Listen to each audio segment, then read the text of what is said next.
Gleiciane, para fazer a investigação da produção científica do suicídio entre jovens, a partir de uma revisão internacional da literatura nos continentes, eu devo escolher um país por região? Ah, isso é legal, é uma pergunta boa. O ideal, Gleiciane, sabe o que é? É que você escolha a capital do país. Esse é o ideal, tá? Porque aí você tem uniformidade das supostas variáveis, porque claro que como é uma em cada continente, as variáveis são imensas, mas se você pegar a capital, pelo menos as capitais, elas têm condições semelhantes de desenvolvimento, de urbanização e tal, então eu acho que vale a pena, você seleciona um país que tenha, você pode escolher o índice de desenvolvimento humano como critério de seleção, tá bom?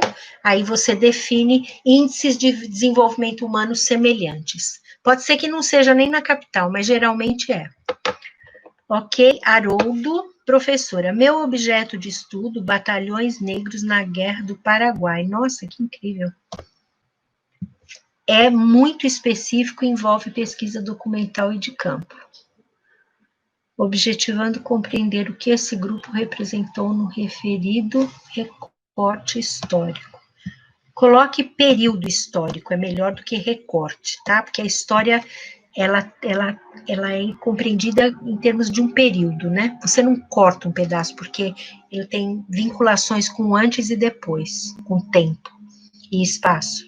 O fato de que isso envolve despesa para ir ao campo, como delinear isso no projeto, prestando as condições de execução. Bom, isso é muito sério, isso, gente, olha, o que ele está falando aqui é muito sério, eu acho que vale um pouco para a pergunta da Gleiciane também, apesar de que da Gleiciane é revisão de literatura, né?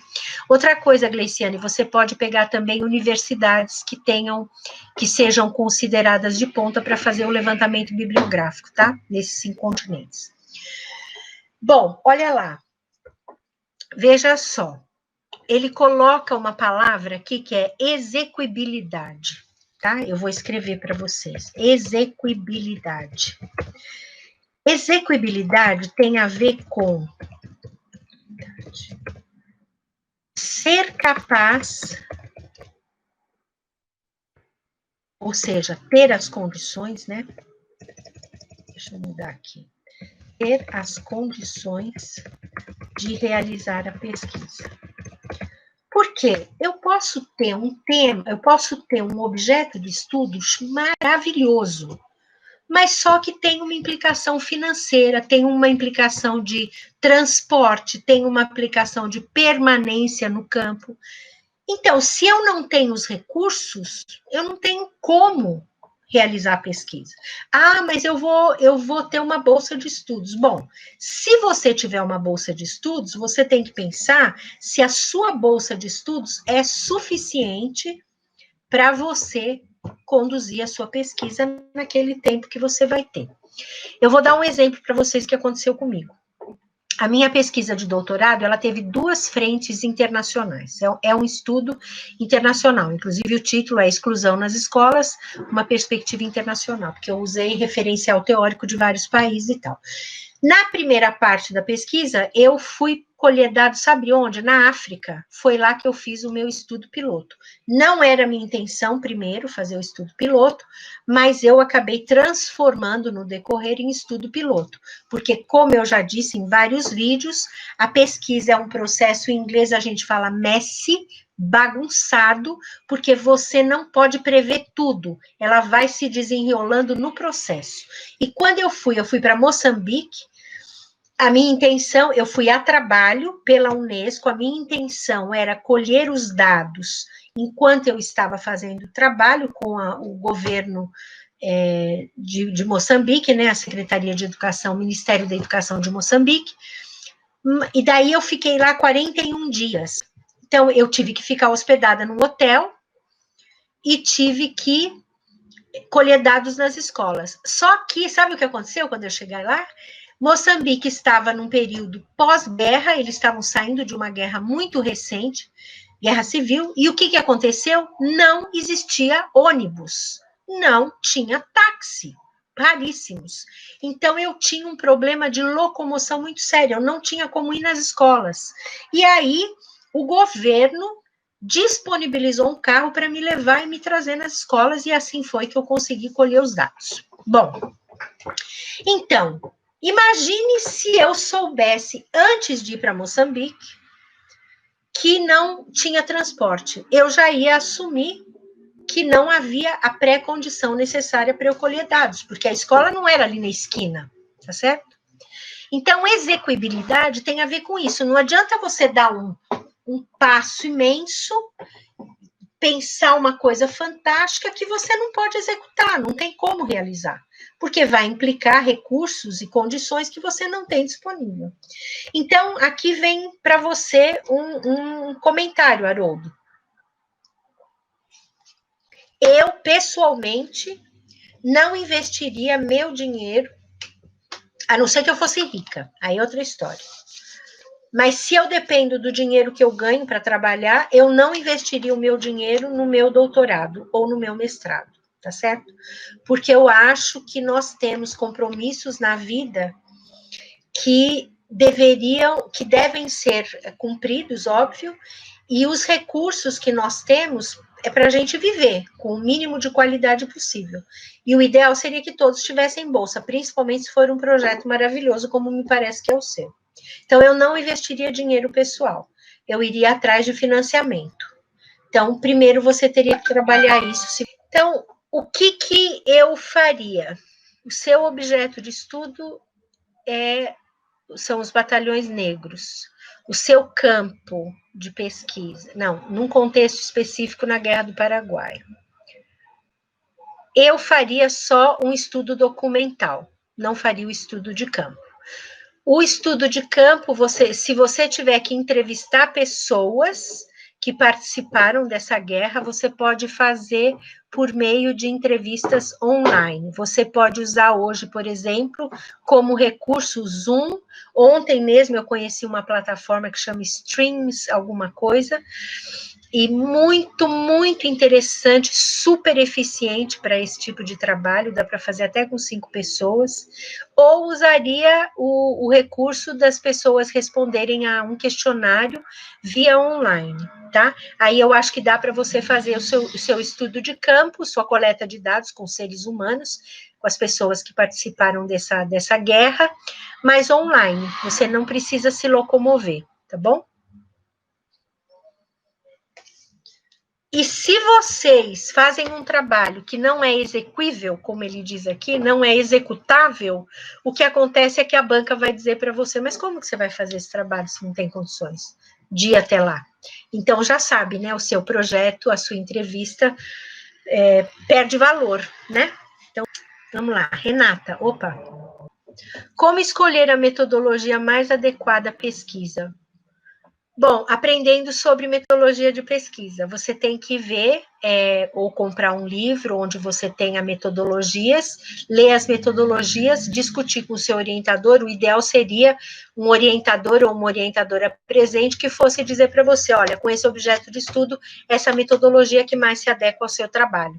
No meu caso, quando eu estava fazendo doutorado, eu estudei sobre as metodologias, eu tive 1 ano só sobre metodologia de pesquisa, que foi o meu mestrado em ciência, Master in Science, que eu tenho diploma, e aí eu fiquei entre pesquisa etnográfica e estudo de caso. Mas aí, conversando com o meu orientador, ficou claro para a gente que o estudo de caso seria mais interessante, como de fato eu acredito que foi.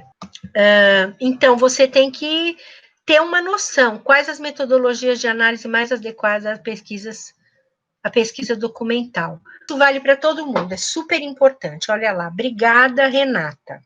Ó, marco, lembra que tem lá no seu projeto? Teórico metodológico. O que significa isso? Significa que você vai fazer um levantamento bibliográfico, né, de referências, de publicações científicas, tá? Produção científica, ok. Quando você faz esse levantamento, você olha 2 coisas. Você olha o marco teórico, que é tá? Então, você vai observar, o marco teórico, e o 2, que é o marco metodológico. O que significa isso, Renata? Significa que você vai pegar pesquisas documentais na sua área ou áreas correlatas, aproximadas, você vai ver artigos, e você vai verificar como as pessoas conduziram metodologicamente a sua pesquisa documental. A sua pesquisa é documental, eu não sei quais são os documentos que você vai analisar, aí você tem que descobrir ou criar, tá? Uma forma de estruturar, de organizar esses documentos com base no seu objeto de estudo. Aí você vai ler esses documentos, retirar desses documentos o que responde à sua pergunta de pesquisa, o seu objeto de estudo ou o seu problema de pesquisa, e aí você vai organizar essas evidências, que é o termo utilizado, as narrativas são evidências, né? As observações são evidências. Aí você vai organizar essas evidências de uma maneira tal que seja possível analisá-las à luz do seu objetivo geral, ok?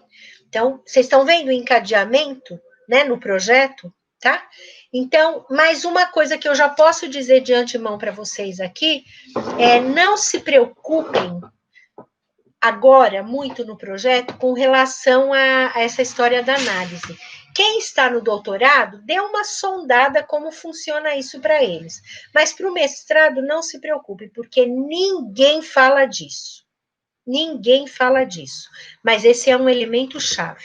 Agora, em termos bem gerais, Renata, você precisa procurar artigos, se for possível, algum livro, algum manual que você encontre sobre análise documental. Uma pessoa que fazia análise documental, que eu conheço e que tem muitos trabalhos publicados, ele fazia de história de escolas. Eu acho que isso vale também para você. Deixa eu ver seu nome, Haroldo.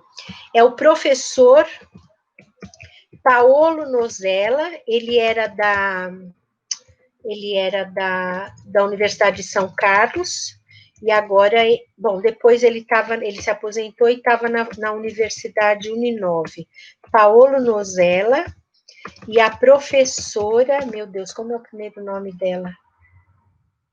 Esther Buffa, eu acho que é isso. Eles trabalhavam muito junto. Eu acho que é esse o nome dos dois. Ele eu tenho certeza. Ela eu não tenho. Mas são pessoas que têm, assim, uma produção na área de pesquisa documental muito legal, histórico documental, tá? Na área de educação. Tom, este é meu tema e meu objetivo geral. Qual que é seu tema, Tom? Eu não achei. Estou no caminho certo? Ah, sim. Eu já conversei com você, né, Tom?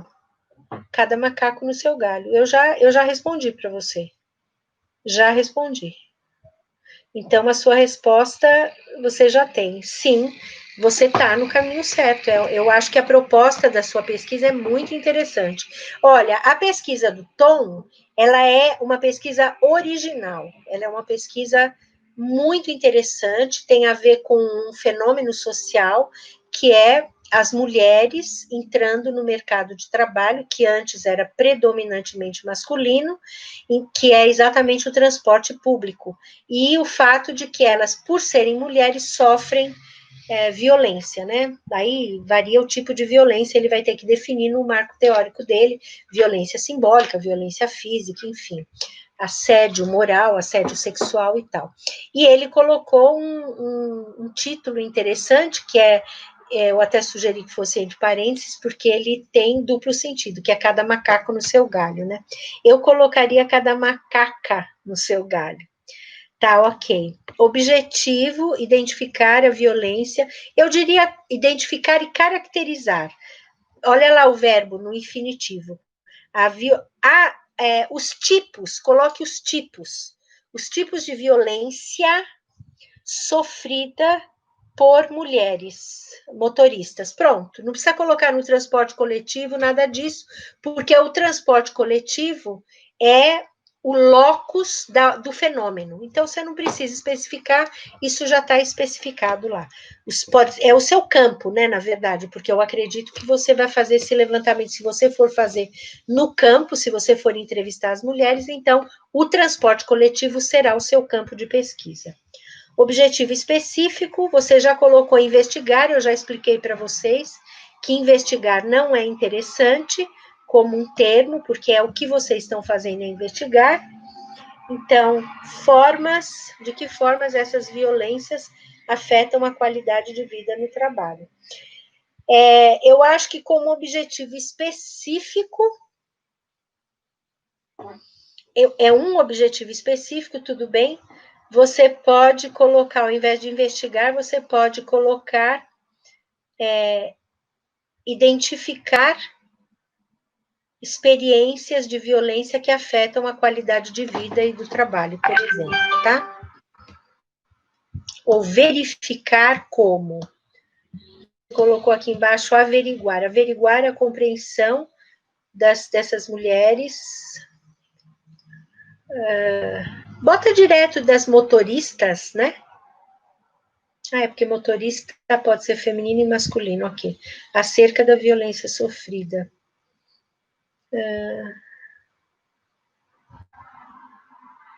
Eu diria assim, compreender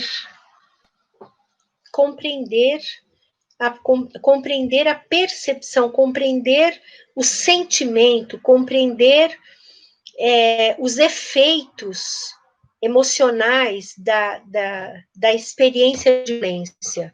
Não precisa colocar o resto, que isso achei diferente, criativo, usar o dito popular. Isso, você assista, para quem não viu, assista um dos meus vídeos sobre como elaborar um título de pesquisa, de projeto, porque formas para você elaborar, e o Tom, inclusive, ele escreveu para mim e ele menciona que foi vendo o vídeo que ele decidiu criar. Você pode usar sim.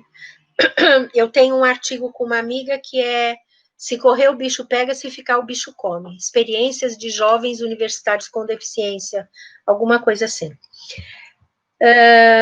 Juliana, achei diferente. Eu gostaria de saber mais sobre o financiamento de pesquisa privada. Eu acho que posso dar uma sondada. O que eu posso dizer de imediato é que no Brasil a gente não tem muito, dependendo da área, geralmente na área de humanidades, né? Honestamente, é muito fraco, é mais na área de exatas, na área de biomédicas, né? De medicina e correlatos, mas tem muitas instituições internacionais, e lá no LinkedIn você encontra um tópico que é grant. Grant significa bolsa. Então, no LinkedIn, você encontra um tópico onde tem muitas possibilidades. Inclusive na área de gênero, raça. Mas eu anotei aqui. Talvez no futuro. Boa tarde, sinto dificuldade na elaboração da questão de pesquisa. Meu título é Insustentabilidade Ambiental na produção de cerâmica vermelha para a construção civil. Você já está partindo da hipótese de que existe uma insustentabilidade. Eu gostaria de saber por quê. Isso acontece por causa da literatura que você leu, ela está dizendo que é insustentável. Se a literatura está dizendo que é insustentável, então você não pode colocar entre parênteses. Se a insustentabilidade ambiental é o seu objeto de estudo, então eu não sei se eu usaria assim. Pode ser uma possibilidade. Insustentabilidade ambiental da produção, na produção, né? Ou da produção. Acho que é na produção de cerâmicas vermelhas para a construção civil. Eu precisava de mais dados. Você precisa falar mais sobre isso. Elton. Oi, Elton, não tinha visto seu nome, desculpe. Mas você precisaria me dar mais dicas sobre isso que você está fazendo, porque me parece bem interessante, né? Talvez alguma coisa assim como cerâmicas vermelhas na construção civil. Insustentabilidade. Agora, sei qual que é, eu preciso conhecer o seu objeto de estudo, eu não tenho clareza, porque o objeto de estudo não é ele é a pergunta de pesquisa, né? Mas não é necessariamente não é o título e não deve ser o objetivo da pesquisa, tá? Alexson, o link do formulário, tá ok. Elton, vamos ver. Seria então o que motiva a insustentabilidade ambiental na produção de cerâmicas vermelhas? Saliento que no mestrado analisei os impactos ambientais desses empreendimentos. Então, você está dizendo que é insustentável porque você já caracterizou isso no seu mestrado, né? Não o que motiva, não é uma boa pergunta para o seu caso. Eu acho, você é da área de engenharia, né? Eu acho que seria mais interessante quais os fatores que provocam insustentabilidade ambiental no âmbito da produção da cerâmica vermelha, ou quais as causas da insustentabilidade ambiental no âmbito da produção das cerâmicas vermelhas. Eu acho que esses seriam mais interessantes. Quais os fatores, quais as causas, quais os fatores, quais as razões, tá? Mas não o que motiva. May. Oi, May, tudo bom, querida? Boa tarde. Professora doutora May Guimarães Ferreira, minha amiga de mais de 30 anos, professora do IFET do Maranhão, antigamente professora da Universidade Federal do Maranhão, pesquisadora na área de História da Educação. É uma pessoa que tem uma grande contribuição aí. A professora May está fazendo uma pergunta da pesquisa documental. Olha lá, gente, eu fiz durante 10 anos e ela fez um levantamento documental de fontes primárias e secundárias da história da educação brasileira. Então, fontes primárias, os próprios documentos, né? E secundárias, que pode ser pessoas que falaram sobre os documentos, que escreveram sobre os documentos, ou pessoas que foram entrevistadas porque viveram naquele período histórico, mas aí é fonte primária também. Então, vocês vejam, aqui ela está dizendo que ela fez durante 10 anos, porque envolveu mestrado e doutorado. Estou certo, professora? Estou certa, professora Renata? Meu objeto de estudo é o currículo dos cursos de pedagogia. Perfeito. Objeto de estudo, olha lá, não tem verbo. Currículos dos cursos de pedagogia. Eu diria currículo, ou melhor ainda, Renata, grade curricular da graduação em pedagogia do município de Minas Gerais, tá? Então, o seu objeto de estudo é a grade curricular dos cursos de graduação em pedagogia. De Minas Gerais, geral ou da UFMG? Se você estiver falando de Minas Gerais, em termos das universidades mineiras, públicas e privadas, aí você tem que especificar depois no campo, tá? Eu de cursos de graduação do estado de Minas Gerais. Aí no campo você especifica que são universidades públicas e privadas. O que é legal, se você fizer, vamos dizer que tenha 30 cursos de graduação em pedagogia em Minas Gerais, dos quais 5 são públicos e eu falei 30, então 20 são privados. É muito legal porque você pode depois fazer uma comparação entre o que se faz nas privadas e o que se faz nas públicas, em termos de similaridade, de diferenças e de contrastes, tá? Isso é um método de análise, olha lá, gente, tá? Tô dando aqui uma dica de métodos de análise para dados, para pesquisa documental, né? Matheus, Estou no início da faculdade e queria saber se é possível elaborar uma proposta de pesquisa para o mestrado durante a graduação com a ajuda do orientador. Olha, Matheus, eu acho que é possível. Se o seu orientador ou sua orientadora é uma pessoa legal e você já tem esse interesse desde muito cedo, eu não vejo nenhum problema de você ser inserido nesse universo. Se for uma universidade federal, é bom você entrar num programa de iniciação científica, porque aí você está num grupo de pesquisa e você está desenvolvendo algum trabalho, entendeu? Eu não acho cedo, não. A questão é, você tem tempo? Manda ver. Vai firme, aprende tudo que você puder agora, né? Renato, ok. Douglas. Qual seria a metodologia mais adequada para minha pesquisa? Coloquei que trata-se de um estudo de caso realizado por meio de uma observação participante no acervo do núcleo de documentação. Meu querido Douglas, você tem 3 coisas diferentes aí, tá? Seriam 3 metodologias, ó, vamos ver. Primeiro, um estudo de caso. Não, você não faz um estudo de caso só com observação participante. O estudo de caso, vai ver o meu vídeo sobre estudo de caso. Pesquisa estudo de caso, playlist, série pesquisa qualitativa. Estudo de caso é completamente mal entendido no Brasil. As pessoas acham que estudo de caso é uma coisa só. No seu caso, seria o núcleo de documentação. Não é.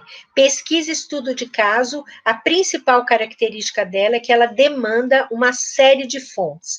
Você faz entrevista, você faz observação, você faz estudo de documento, você faz foto, você pode fazer vídeo, você faz... Entendeu? Então, depois você triangula todos esses dados para chegar às evidências. Então, não é um estudo de caso, pode tirar isso da sua frente. Até porque estudo de caso é muito complexo.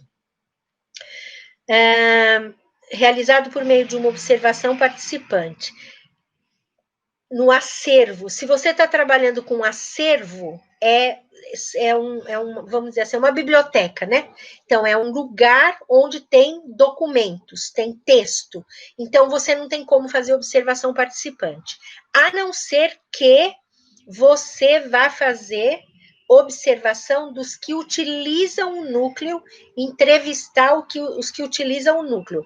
Aí, se você começar por essa linha, pode até ser um estudo de caso, mas não está delimitado ainda qual é o seu objeto de estudo aqui no que você escreveu. Eu quero saber por que você quer, o que é que você quer exatamente nesse núcleo de documentação. Daí eu posso te dar alguma ideia, tá? Vamos lá. Douglas, porque eu trabalho... Ah, tá, na instituição e tenho contato diário com acervo. Ok, você tem diário com acervo, mas você quer saber o que do acervo? O que você quer saber? O que as pessoas procuram, como que as pessoas interagem com esse acervo, quem são as pessoas e qual que é o seu objetivo? É melhorar a qualidade desse serviço? O que você quer com isso? Elton, ok, May, estou aplaudindo, que bom. É o grupo do CNPq, olha lá. Então, traduz isso para mim, May, por favor. É um grupo de pesquisa do CNPq. Esse grupo pode ser útil para pesquisa documental. Olha lá, gente. Então, é um grupo que vocês podem procurar no CNPq, né, professora? Para conhecer como esse grupo opera. Olha que legal, a dica que a professora deu é bárbaro. Para pesquisa documental. É o grupo do professor Saviani, né, que é um grande nome da história brasileira e que foi o seu orientador, né, professora May? Então, olha lá, gente, a Renata tem 244 cursos ao todo, você vai trabalhar com todos. Olha, Renata, o que eu faria? Eu faria um estudo documental quantitativo. Eu faria somente um trabalho de coleta desses elementos que eu falei, então você apresenta em tabelas e gráficos todos os cursos, o que eles têm em comum, o que eles têm de diferente, o que eles têm de contraste, e faria uma análise. O meu objeto de estudo seria como os cursos como é que fala? Os cursos de graduação, eles respondem ou não respondem, né?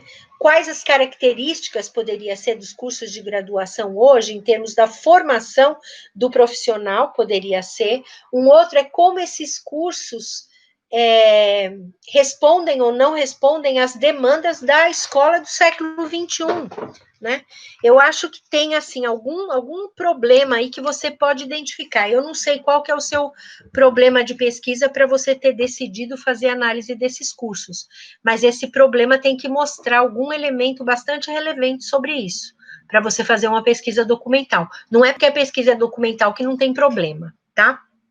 Eu, pessoalmente, acho que os cursos de graduação, eles são cursos obsoletos, são cursos anacrônicos, a grade curricular é pobre, as práticas pedagógicas são paupérrimas, e a pessoa se forma em pedagogia, fica 4 anos na universidade, sai de lá, não tem a menor noção nem do que seja pedagogo, não sabe te definir o que é pedagogia, não sabe qual que é o papel do pedagogo, sabe que vai ser professor ou que vai ser orientador educacional. Então, esses elementos são muito graves. Eu acho que se você pegar um referencial teórico, olha aí a professora May aqui, se você pegar um referencial teórico progressista, vamos dizer assim, do currículo, né? Tomás Tadeu, que vai trabalhar os elementos que são mais constitutivos da educação na pós-modernidade, quer dizer, a gente está vivendo num mundo da era da comunicação e informação. Então, o que esses cursos estão fazendo hoje? Por exemplo, um dos grandes problemas que eu vejo nos cursos de pós-graduação, e a professora May com certeza concorda, é a questão dos estágios curriculares. Os estágios curriculares, idem, são paupérrimos e são completamente desestruturados, que pode ser só o seu objeto de estudo, os estágios curriculares dentro dos cursos de graduação. Seria fantástico, o que esses cursos de graduação estão fazendo para formar o pedagogo, né?